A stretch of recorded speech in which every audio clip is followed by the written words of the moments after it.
다니엘 1장 8절에서 16절입니다.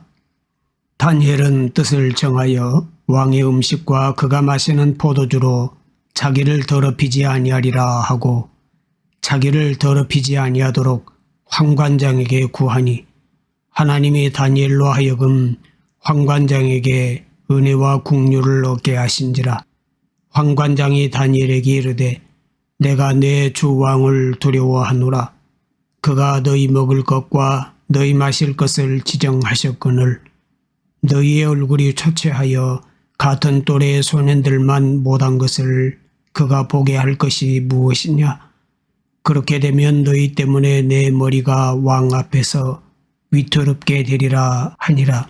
환관장이 다니엘과 하나냐와 미사엘과 아사랴를 감독하게 한 자에게 다니엘이 말하되 청하오니 당신의 종들을 열흘 동안 시험하여 채식을 주어 먹게 하고 물을 주어 마시게 한 후에 당신 앞에서 우리 얼굴과 왕의 음식을 먹는 소년들의 얼굴을 비교하여 보아서 당신이 보는 대로 종들에게 행하소서 하매 그가 그들의 말을 따라 열흘 동안 시험하더니 열흘 후에 그들의 얼굴이 더욱 아름답고 살이 더욱 윤택하여 왕의 음식을 먹는 다른 소년들보다 더 좋아 보인지라.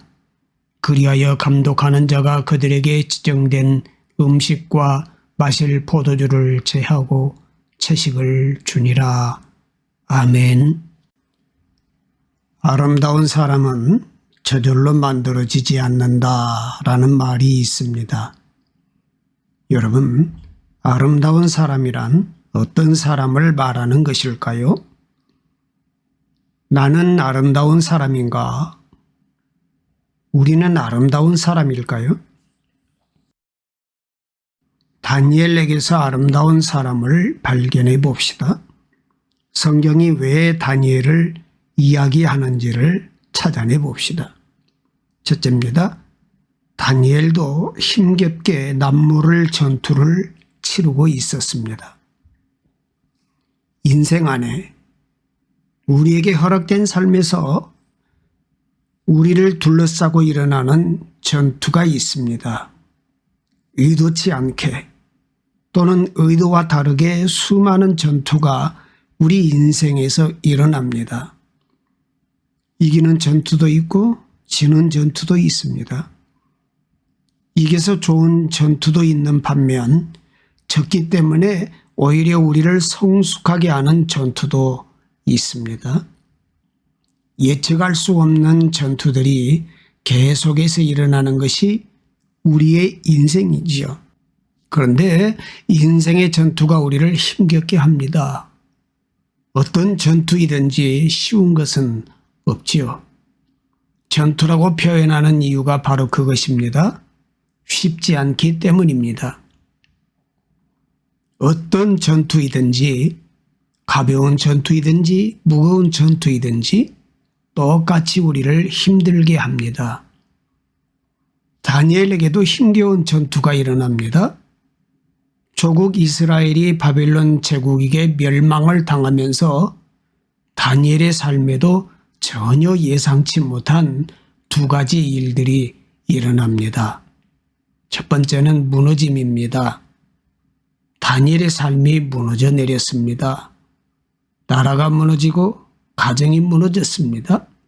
개인의 소망과 꿈들이 다 무너졌습니다. 성경은 다니엘의 무너짐을 이렇게 설명하고 있습니다. 7절 말씀입니다. 환관장이 그들의 이름을 고쳐 다니엘은 벨드사살이라 하고 이렇게 기록하고 있어요. 환관장이 다니엘이라는 히브리식 이름을 바벨론식 이름으로 바꾸었다는 것입니다. 그래서 다니엘은 벨드사살이라는 이름으로 불리게 되지요. 참 모욕적인 일이 아닐 수 없습니다. 정체성을 부정당하는 일이지요. 이름은 단지 이름만이 아니지 않습니까?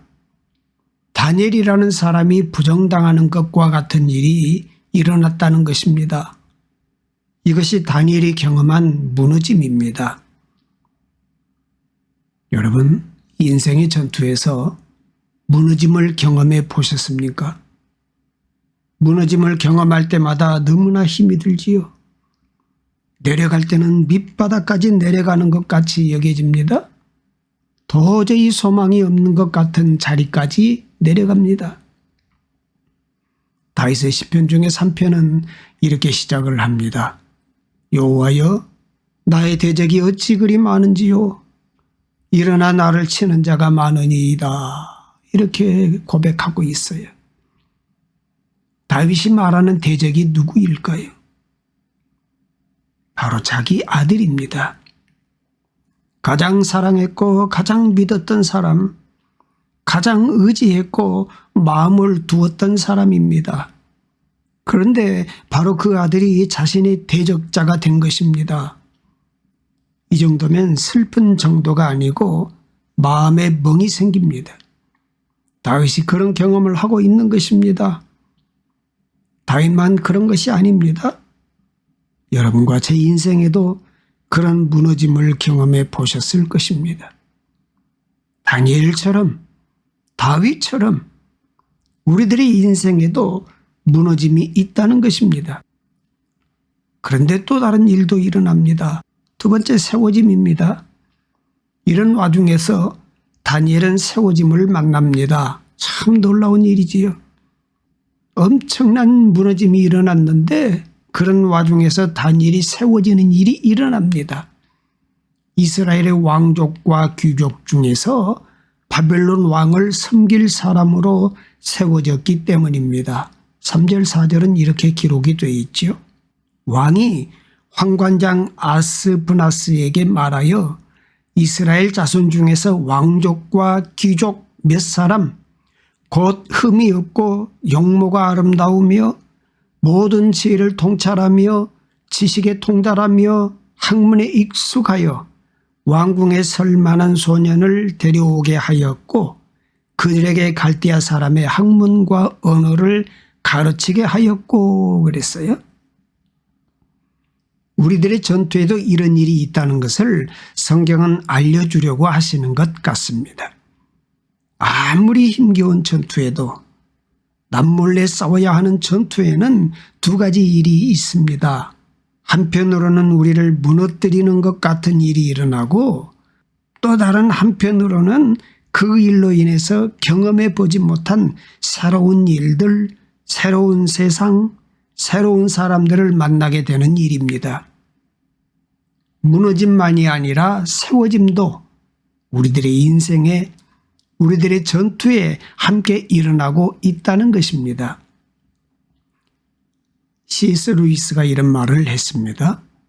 고통은 끈덕지게 관심을 요구한다. 하나님은 즐거움 속에서는 우리를 향해 속삭이신다. 하지만 고통 속에서는 우리를 향해 외치신다. 고통은 귀먹은 세상을 깨우시는 하나님의 확성기이다. 그랬어요. 고통이라는 시간 속에 하나님의 외침 때문에 눈을 뜨면 그동안 보이지 않던 것들이 보이기 시작합니다. 비로소 인생에서 가장 아름다워야 할 것들이 보이기 시작한다는 것입니다. 무엇에 집중해야 하는지가 보입니다. 무엇이 가장 소중한 것인지를 깨닫게 됩니다.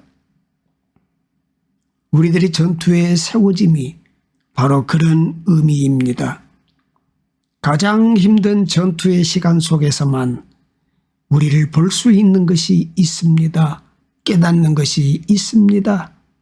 이것이 우리들의 인생에 일어나는 힘겨운 전투이며 남모를 전투라는 의미입니다.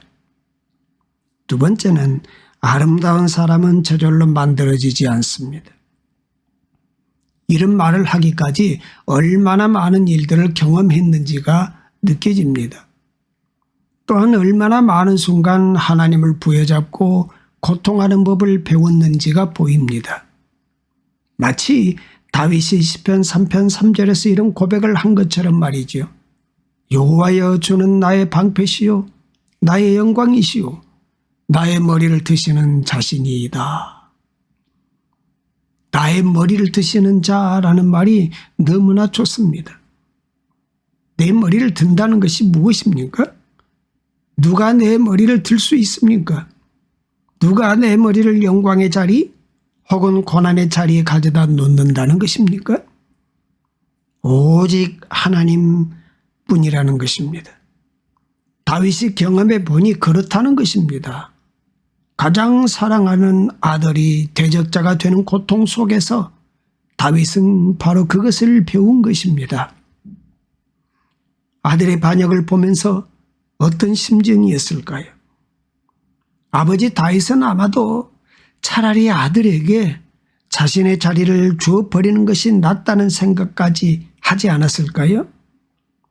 아들에게 이겨서 왕위를 되찾아본들 그것이 무슨 즐거움이 되겠습니까?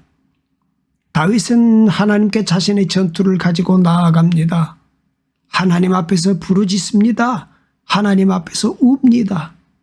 그래서 다윗은 하나님을 부여잡고 고통을 통과하는 법을 배우는 것입니다. 그 결론이 하나님이 나의 머리를 드시는 자라는 고백입니다. 사랑하는 여러분, 우리가 아름다운 사람이 된다는 것이 무엇입니까? 어떻게 되면 아름다운 사람이 되는 것일까요? 다니엘의 이야기는 우리에게 아름다운 사람을 보여줍니다. 아름다운 사람이 되는 길을 알려줍니다. 다니엘은 자신의 전투에서 어떻게 하고 있습니까? 8절 말씀이 다니엘의 모습을 알려주고 있어요. 다니엘은 뜻을 정하여 왕의 음식과 그가 마시는 포도주로 자기를 더럽히지 아니하리라 하고 자기를 더럽히지 아니하도록 환관장에게 구하니 그랬어요. 다니엘의 환경이 다니엘을 무너뜨리기도 하고 세우기도 하고 있습니다.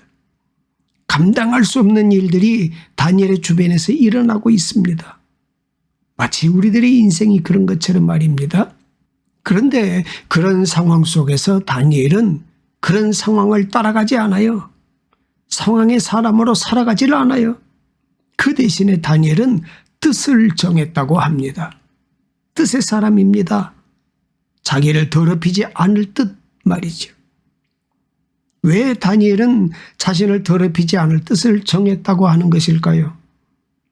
이것이 다니엘 이야기의 핵심입니다. 이것이 아름다운 사람의 핵심입니다. 아름다워서 아름다운 사람이 아닙니다. 아름다운 것이 무엇일까요? 유대인에게 있어서 자신이 더럽다는 것은 하나님과 교제할 수 없는 상태를 의미합니다. 부정하다는 것은 예배에 나가지 못한다는 의미입니다.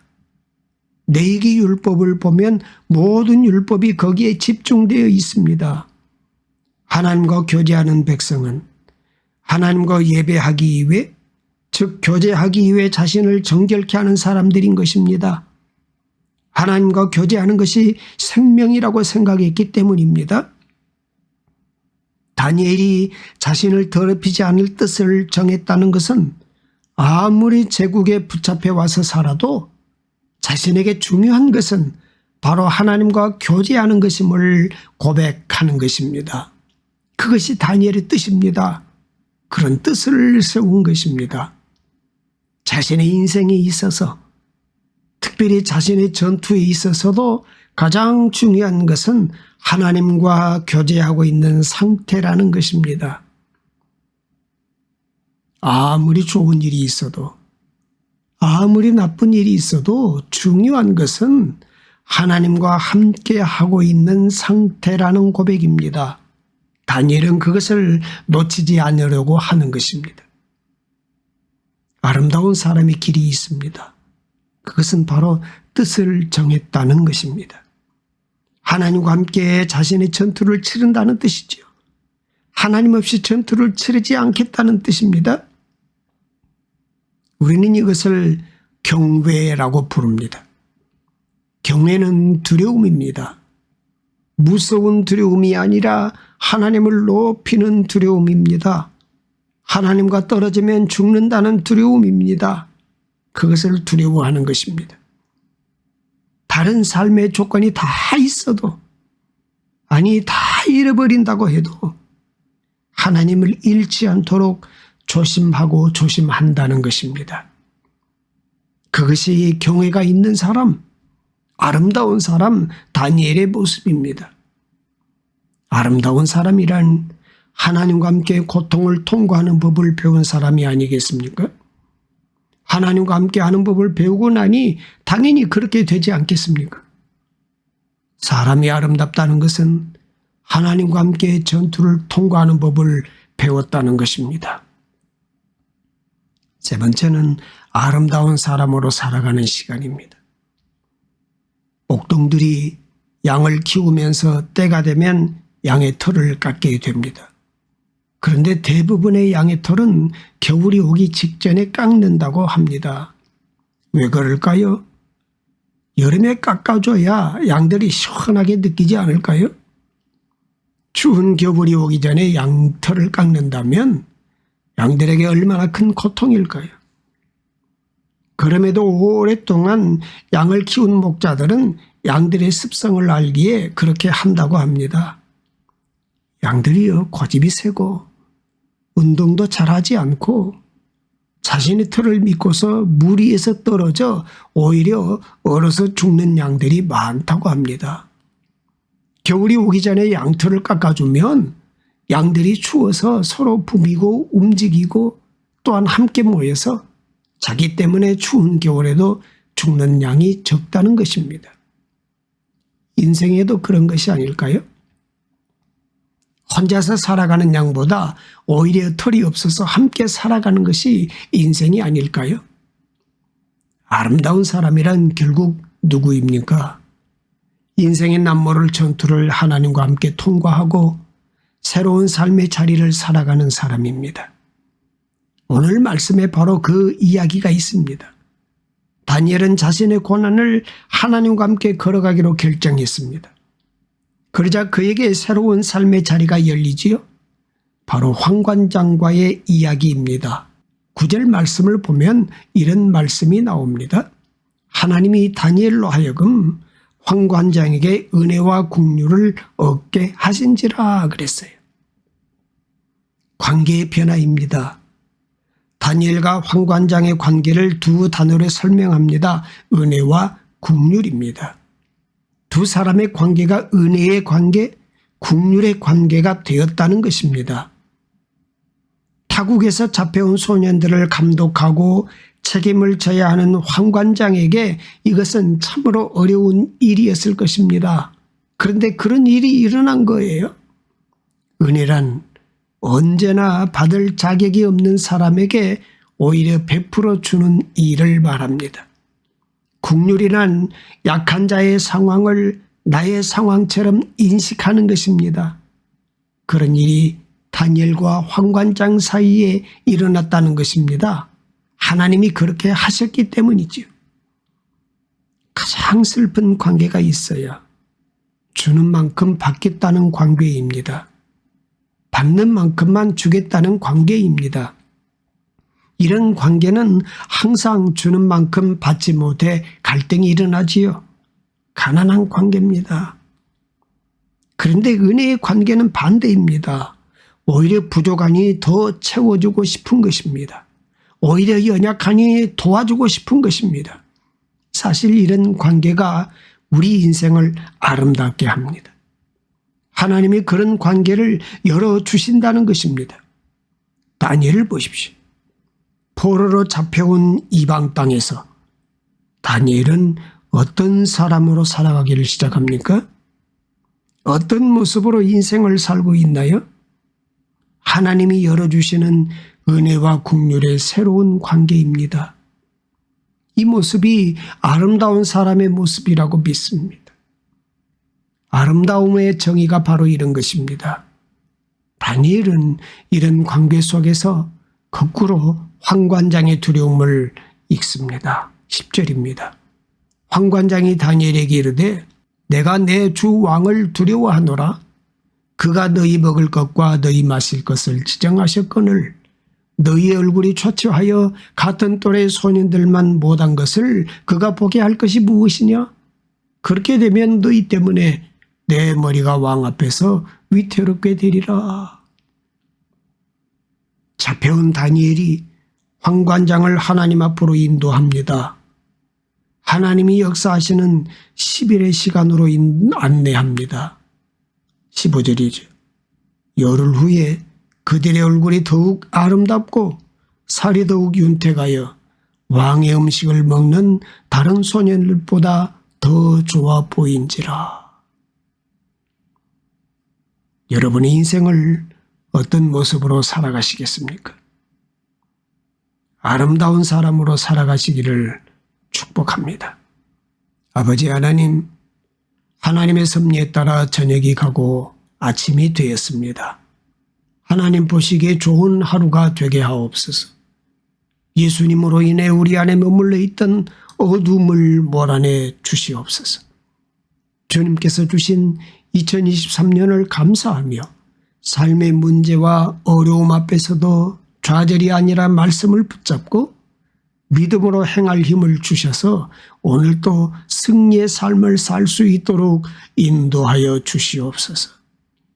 아름다운 사람 다니엘처럼 말과 행실에 품위가 있게 하시고 정제된 말을 하며 절제 있는 행동을 하며 온유한 주님의 형상을 나타내게 하옵소서.